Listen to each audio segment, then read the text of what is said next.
ഓം നമഃ ശിവായ. ഇന്ന് കർക്കിടകം 1. വീണ്ടും ഒരു രാമായണ മാസം കൂടി കടന്നുവരികയാണ്. മനസ്സും ശരീരവും ശുദ്ധീകരിക്കാൻ നമുക്ക് ഓരോരുത്തർക്കും കിട്ടുന്ന പുണ്യമാസം. ഹരേ രാമ രാമ രാമ ഹരേ ഹരേ. ശ്രീരാമ രാമ രാമ ശ്രീരാമചന്ദ്ര ജയ. ശ്രീരാമ രാമ രാമ ശ്രീരാമഭദ്ര ജയ. ശ്രീരാമ രാമ രാമ സീതാഭിരാമ ജയ. ശ്രീരാമ രാമ രാമ ലോകാഭിരാമ ജയ. കർക്കിടകം എത്ര പുണ്യമായ മാസം. ദക്ഷിണായനം ആരംഭിക്കുകയായി.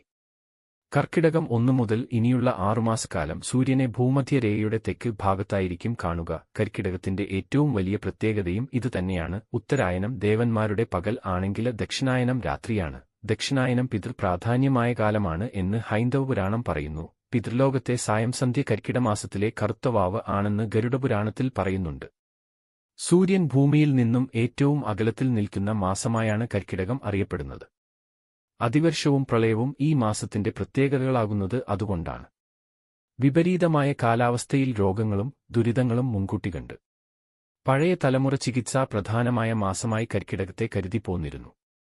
ഒപ്പം ഭക്തിക്കും പ്രാധാന്യം കൊടുത്തു. ജ്യോതിഷപ്രകാരം വിഷ്ണു പ്രധാനമായ മാസം ആയതിനാലാണ് വിഷ്ണുവിനോ അവതാരങ്ങൾക്കോ പ്രാധാന്യം വന്നത്.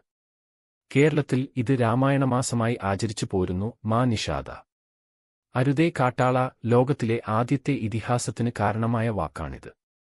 തമസാ നദിയുടെ തീരത്ത് കാട്ടാള ശരമേറ്റ് വീണ ക്രൗഞ്ചപക്ഷിയുടെ മരണവിലാപവും ഇണപ്പക്ഷിയുടെ വിയോഗദുഃഖവും ആദികവിയുടെ ഹൃദയത്തിൽ ഉണ്ടാക്കിയ സഹാനുഭൂതിയിൽ നിന്നും രാമായണം എന്ന മഹാകാവ്യം രൂപം കൊണ്ടു എന്ന് നമ്മൾ കേട്ടിട്ടുണ്ട്. എല്ലാ മനുഷ്യർക്കും മാതൃകയായ ഒരു മനുഷ്യന് ഭൂമിയിലെ ജീവിച്ചിരിപ്പുണ്ടോ എന്ന് നാരദനോട് വാൽമീകി മഹർഷിയുടെ ചോദ്യത്തിനുത്തരമായി ഇക്ഷ്വാകു പരമ്പരയിൽപ്പെട്ട ശ്രീരാമന്റെ ചരിത്രം നാരദമഹർഷി വാൽമീകിക്ക് പറഞ്ഞു കൊടുക്കുന്നു. ശ്രീരാമന്റെ സമകാലികനായിരുന്ന വാൽമീകി ഗാനരൂപത്തിൽ രാമായണം കുശലവന്മാരെ പഠിപ്പിക്കുന്നു. രാമായണത്തിന്റെ ഉൽപ്പത്തിയെപ്പറ്റി പ്രചാരത്തിലുള്ള കഥ കൂടി മനസ്സിലാക്കണം.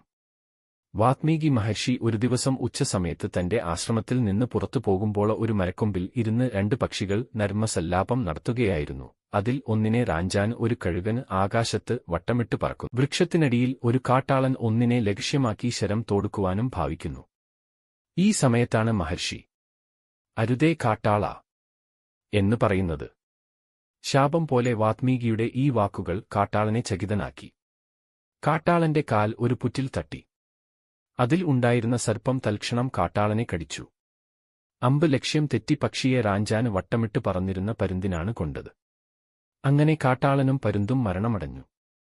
ഇണപ്പക്ഷികളാകട്ടെ മഹർഷിയുടെ അനുഗ്രഹത്താൽ രക്ഷയും പ്രാപിച്ചു. ഈ കഥ രാമായണവുമായി ബന്ധപ്പെടുത്തി പ്രചുര പ്രചാരത്തിൽ ഉള്ളതാണ്. മനുഷ്യകുലത്തിലുള്ള ഉത്തമപുരുഷന്റെയും ഉത്തമ സ്ത്രീയുടെയും ജീവിത കർമ്മ ധർമ്മങ്ങളുടെ യാഥാർത്ഥ്യങ്ങൾ നമ്മുടെ ഓരോരുത്തരുടെയും ജീവിതത്തിലേക്ക് ഉൾക്കൊള്ളുവാന് വീണ്ടും കിട്ടിയ ഒരവസരം കൂടിയാണിത്. ഐശ്വര്യവും സമാധാനവും സന്തോഷഭരിതവുമായ രാമായണമാസത്തെ നമ്മൾക്ക് ഹാർദമായി വരവേൽക്കാം. കർക്കിടമാസം മലയാളികൾക്ക് രാമായണമാസമാണ്. ഇനി തുഞ്ചന്റെ കിളിമകളെ ഭക്തിയാദരപൂർവം കേൾക്കുന്നതിനുള്ള സമയമാണ്. ഇനി വരാൻ പോകുന്നത് ഭക്തഗൃഹങ്ങളിൽ വിശുദ്ധിയുടെ ശോഭയാണ്. രാമകഥാമൃതം ഈണത്തില നിറയുന്ന വേള. ഉമ്മറത്തിന്നകളിൽ കോസലവും മിഥിലയും പുനർജനിക്കുന്നു. ശ്രീരാമ കഥകൾ കൊണ്ട് കർക്കിടകമാസത്തെ ഭക്തിസാന്ദ്രമാക്കാൻ ഇനിയുള്ള നാളുകളിൽ ചുണ്ടുകളിൽ രാമായണം മുഴങ്ങട്ടെ.